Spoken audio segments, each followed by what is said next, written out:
I met a guy and we talked for a couple of days before he asked me out. We decided to meet at a sports bar in the suburbs, probably 35 minutes away from the city. Minutes later, my date came back and we went back to the car to go downtown, but his car wouldn't start. He eventually got it back up and running and drove off. I'm not sure if y'all are familiar with Chicago, but they do this weird thing when they don't. And we're back. So, I moved to Chicago and immediately got on dating apps because I wanted to meet new people. I was just fresh out of a breakup, so at this point my standards were low. Already. Starting with low standards is already gonna be tough. I already know. Fresh out of the breakup and your standards are low. Damn, that's not a good start. No, let's keep reading. I met a guy and we talked for a couple of days before he asked me out. We decided to meet at a sports bar in the suburbs, probably 35 minutes away from the city. When he got there, I noticed he was a bit shorter than he told me. However, I'm only 5'3", and he was still taller than me, so I ignored it. Hey, at least he acknowledges that, alright? A lot of women in there, they're short, man. They're like 4'11", 5'1", 5'2", and they have the audacity to ask for a man that's like 6'5", 6'7". They want a giant. At least she knows her place, alright? I'll give her that. If 5'3" is the bar, alright. We started drinking, and after about 3 drinks, I was ready to go home. He went on and on telling me how good Harold's Chicken was in Chicago, and he said he wanted to take me there next. After he paid for the drinks, he walked outside and I got in the car with him. Don't judge me. I didn't know this man, but fuck it, YOLO. Yeah, fuck it, YOLO. I didn't know this man, but fuck it, YOLO. After settling in the front seat, I noticed a car seat in the back. I asked him if he had kids, and he responded no. He was holding it for a friend? Holding a car seat for a friend. It's not a hoodie. Holding a car seat? He has kids, okay? That's his. As we were driving downtown, he told me that he wanted to take me to a club, which I told him I wasn't dressed to go to the club. And I just wanted to get the food and go home. After he agreed that we would just get the food, he continued to drive, and then he told me he had to make a stop to go pick up some weed. Mind you, by this time, we were in the hood, and I didn't know where we were at. He parked his car, and I told him I had to pee because I've been drinking. He points to a house and told me to go inside. Just points to a house and says, Bro, Chicago in the hood with a dude you don't even know? Wow, what a great start. "No, go in there and go pee."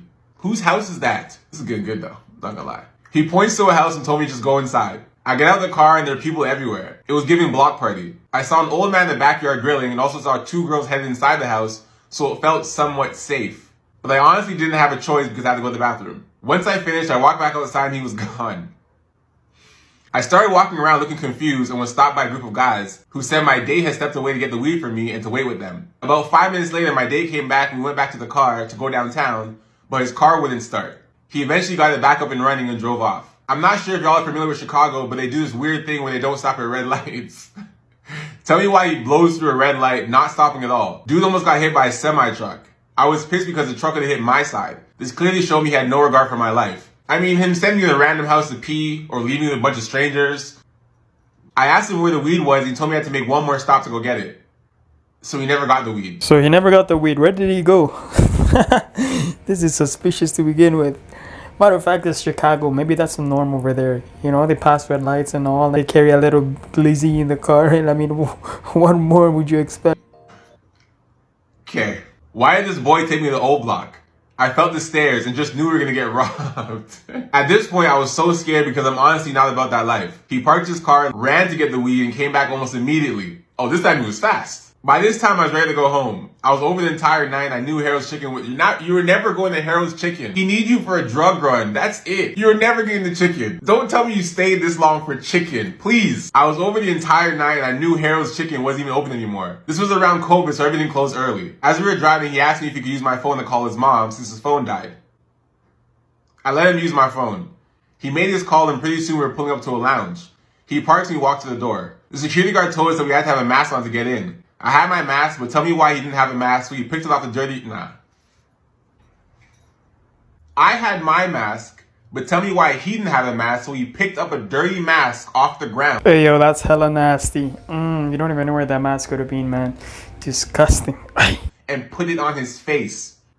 Once we got in the lounge, he left me and started dancing with other girls and buying them drinks. Now, I know he didn't owe me any loyalty, but dang, this was our first date. After about an hour... An hour? You just watch him do this for an hour? God damn. After about an hour, I told him I was ready to go, so we went back to his car so he could take me back to the sports bar to get my car. Once we got back to my car, he asked if we could go to my back seat so he can give me you-know-what. I respectfully declined and went home, never seeing him again. The whole date was ghetto, and to this day, wins the award for the worst day I've ever been on. Let's just go to the beginning real quick. You started this by saying your standards were low. This is the lowest. He took you on a couple drug runs, left you with strangers, you went and peed in some random house, and you got bribed by chicken? This all happened because you were down for some chicken from Harold's. I'm glad you're safe. That could have went way worse. Let's just start with standards. That's baby steps. A lot happened in that date, so how about we just start dating with standards? Let's just start there. Don't worry about the rest, the height, preferences. Let's just start with standards. So that doesn't happen ever again. Yeah, well, the good thing about this story is you made it home safe and sound, alright? You didn't lose a limb, you didn't get robbed, nothing happened. Considering where you were at, that's hella crazy. And this man has audacity after all of this to ask you to come to the back of your seat for some, you know what? Just imagine, bro. He promised her all these like chicken and stuff like that and weed and all this, and he drove her around in circles and did drug runs or whatever the hell he was doing, man. Took her to the hood and did some hood rat stuff, and in the end he has audacity to ask if he can come to the back seat. Like, that's mad. Wow. I mean, yo, at least you told us, you started off with low standards. I can see that. I mean, there you go. This is definitely by far the lowest of the lowest. But one thing I don't understand about women is like, if something is not going particularly to your liking, why do you guys wait till the very end? She had so many chances to have left early. And I get it. You guys are like, oh yeah, she's in Chicago, she with him, she don't know the area, blah blah blah. God damn, they got Ubers nowadays, alright? You just gotta know where you left your car, dial up a Uber, go pick up your car and get out of there. Why you guys still stay till the very end? And then you have the audacity to go home and block the dude. It's like, you could have left him anytime. Were you giving him the benefit of the doubt? My heart is thumping right now, guys. Look at this shit. I'm about to ask my ex-girlfriend to be my Valentine. Alright, guys. I don't know why I'm whispering. Hold on. This is the finished product. And if you're wondering why it says yes or yes, is because she doesn't really have a fucking choice. That's why. But anyways, we'll be back to get a reaction. Wow, you actually said yes? I mean, I don't got another choice. Oh my goodness, is it a bracelet? Mm-hmm. I never had one. Oh my god, the feather. Something tells me y'all ain't even exes. This is your main girl. Stop lying. Quit the cap. Like, look at the way she's reacting and all that. If this is your ex, she'd be wanting to kill your ass. Matter of fact, she'd be booting you out of that house quickly, so it don't add up. I'm not gonna lie, I fumbled the woman I was supposed to marry, and it was completely my fault. See, in a lot of relationships and situations I've had with women, it's rarely ever been my fault as to why things ended. Like, I've been cheated on, I've been played, I've been strung along. Like, there's been so many situations to where it hasn't been directly my fault as to why things haven't worked out. But this particular girl, with this story I'm about to tell you guys, it was completely my fault, and I can't lie. After seeing the delusion that's in the market today, I'm just like, anything I could do to get that woman back, bro, and just go back to that time, I'll do it, bro, So it was this girl that I had mutual friends with, innit? And I'd seen her a couple of times, like when I was just walking through town and stuff like that. Anyways, one day, like I had her on Snap as well, innit? So I swiped up to her story one time, then we just start talking, you know what I'm saying? Then we just start realizing we got a few things in common. We start talking more and more and more and more. And long and behold, we link up, you know what I'm saying? We vibe or whatever, you know what I'm saying? And then we keep linking up, and then one thing leads to another, and she became my girlfriend, you feel me? It was never like an argumentative type of thing, you feel me? Like, it was a very healthy relationship. Like, when she was wrong, she'd genuinely apologize. She'd apologize, she'd literally ask me how I'm doing on a daily basis. She'd check up on me. If I hadn't responded in too long, she'd be like, yo, are you okay? You know what I'm saying? Like, so many different things in it. You feel me? And to me, because I was so immature at the time, and because of like how young I was and my lack of experience, I was just like, bro, she's bare needy, bro. Like, why is she always bugging me, bro? Like, bro, she's bare annoying, man. You feel me? I'm just bored, man. This girl's boring. Because at the time, right, I'm there thinking, oh yeah, I'm supposed to be like Future. I have 20 different hoes. So I thought was cool. But, I'm just there like, I had a healthy thing that I fumbled. And so it was one day, I was in my room and I was like, I need to break up with this girl, man. Feel me? Because she's getting on my nerves, bro. I swear to God. So I invite her over, whatever. And then, we're talking, and then I just tell her, look, I'm not gonna lie to you, like, it's not you, it's me. You know the scripts, guys, you feel me? And you know, she started crying and breaking down. Now, bear in mind, she'd basically introduced me to her older sister, and then when she got home, my older sister like called me through the girl's phone, and the older sister was bare mad, and the parents were there as well, which was crazy, man. You feel me? And this girl had met my mom as well, and even to this day, my mom still asks about her. Like, I was like, yo, that's how much of a great woman she was, man. Like, after a while now, she must have got over, man, innit? You know what I'm saying? And then I realized, like, bro, she was genuinely like wifey material, because I told us like some things about me in it that were like deep, and she handled it, bro. You know what I'm saying? Because I wasn't ready, bro, I fumbled it. So if you're somebody who's in a situation where like, oh, this girl's bad, clingy, she's needy, trust me, keep that girl, marry that girl. You know what I'm saying? Don't let her go, man, because bro, what's out here, fam? Yo, at least he's honest. I can say everybody's been there, done that, right? At least he's taking accountability. He knows where he messed up on.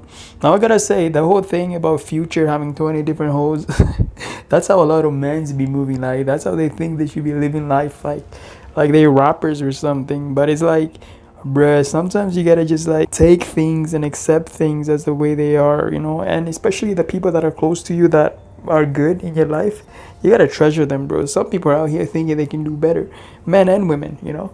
And it's not until they get the short end of the stick after that breakup they realize how much they fumbled it, right? You see how he mentioned about the current dating market? Yeah, guys, out here is wild, and I'm glad he realized that. Out here you got situations where it's gonna make you want your ex back. Let me tell you that, because yo, the dating market is trash. It belongs in a dumpster. I'm not even gonna lie. But yeah, man, at least he's holding accountability, right? You can't always be blaming women. If it's your fault, you gotta own up to it. But at the end of the day, though, at least you realize that now you just gotta keep it pushing, keep it moving. Because you reminiscing all this and that and wanting her back, it's too late. She probably cuffed up with another dude. So you just gotta look forward and move forward. I'll never forget when I shot my shot at this girl and she said, finally. I was like, man, what the fuck? Mind you, she never liked the story, never liked the post, never engaged, has never talked to me. I said, how was I supposed to know that you wanted me? She said, bro, you should have sensed the shit. I should have sensed it. I should have just felt your don't piss me off. These girls are wild, you know. But hey, man, yeah. Hey, don't blame her, because, you know, women live their life in manifesting the men of their dreams, all right? The men they want to be with. That's what they'll say. I'm going to manifest the man I want to be with. That's what they do. They just sit there and they manifest who they want. Talk to a lot of women. That's how they live, you know? Hey, I missed you. Okay. Oh, what's wrong? Your little reposting shit. I be seeing what you be reposting. That shit don't have nothing to correlate with what the fuck we got going on. What did I repost? My baby daddy ain't shit. You don't have no kids. You be living in a false reality. What you be trying to prove to the old? I'm not proving nothing. I told you that I feel like the post really just be resonating. It resonate with you. Yes. But you can't relate to it. Yes, I can. I be with you on the day to day. Ain't none of that shit ever happen. You said some shit about I make my nigga get on his knees, kiss my feet. I ain't never did no such thing for yeah, shit. you ain't did it yet, but I reposted it because you will be doing it. Check play. You know you don't run shit. But you post it on your Instagram like you run shit. But you know you gonna do it for me, so. No, I don't know shit. You living in a fantasy trying to strive for these little hoes who ain't got nobody. They all go to sleep by themselves and you trying to show them that you running shit. You ain't running shit. It's okay. Go to your room. You be posting like you ain't got no man or some shit. You want them to know you ain't got no man or some shit? I do have a man, but yeah. They act like it, ho. I just reposted what you won't do, somebody else will. So. Oh yeah, I did see that little sucker fuck shit you posted. Yeah. Why the fuck would you post that? Because what you won't do, somebody else will.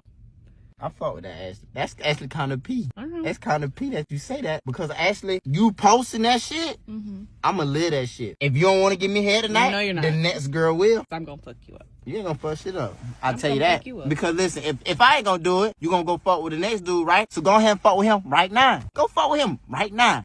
You don't want to be with me no more? Shit. Off a repost? Shit. You in the head tonight? No. Okay, I guess the next girl will. But have you ever thought that maybe like she's reposting because it relates to her life previously, like before she met you? Like, I don't understand why dudes, they think they're like the first dude in her life. Some of these women have been with dudes before you, bro. You gotta realize that. So the fact that she's reposting this, somebody sucking her toes, somebody doing this, somebody could have done that on her previous relationship. She's relating to that somewhat, you know what I'm saying? So you thinking like, oh, it doesn't relate to me. Of course, because you're not the only one who dated her. There's men's before you. So I mean, she somehow could be relating to that because it was her previous experience. Have you ever thought that? Let me guess, no. That's the thing with men, right? No, we're all egotistical. We like to think we're the only men there, but you don't realize that she dated others before you. I'm talking about before, like what, starting grade 4 all the way till grade 12 or college or whatever, till the period you guys met. You think you were the only dude in her life up until that point? Boy, you gotta be kidding. Date for looks. You date for looks. Hell yeah, because I got to look at you. I done tried to hold love a hoe for who they are. And I should have never did that. We in an argument. Not only are you pissing me off, but the way you look is pissing me off. Of course, everybody dates for looks somewhat or the other, right? Like, bro, they gotta look at you first and then they gotta give you the time of day. If you don't look the part, do you think they're gonna give you the time of day? Same thing for men and women, right? So imagine you're dating somebody, you don't even like the way they look, but you're trying to like kid yourself, so you start liking the way they look even though you don't like it. Like, you know how rough that is? Of course, you want somebody to look your type because you're always going to spend time looking at them. Imagine dating somebody who you ain't even interested in. You don't even like how they look. You're going to be wearing glasses hiding from men, bro. You're going to be acting like you're hella blind and all, you know? You're going to be acting like your eyesight ain't working right, you know what I'm saying? So of course, everybody dates for looks. Everybody is superficial some way or another. Hey yo, but anyways, that's the video. Leave a like, comment, subscribe. Let me know what y'all thought. Especially that first story of that chick that moved to Chicago and all. And she went on a date with a hood, with a hood dude. And her date was rubbish. Yeah, let me know what y'all thought about that. And I'm gonna catch you guys on the next one, alright? Peace.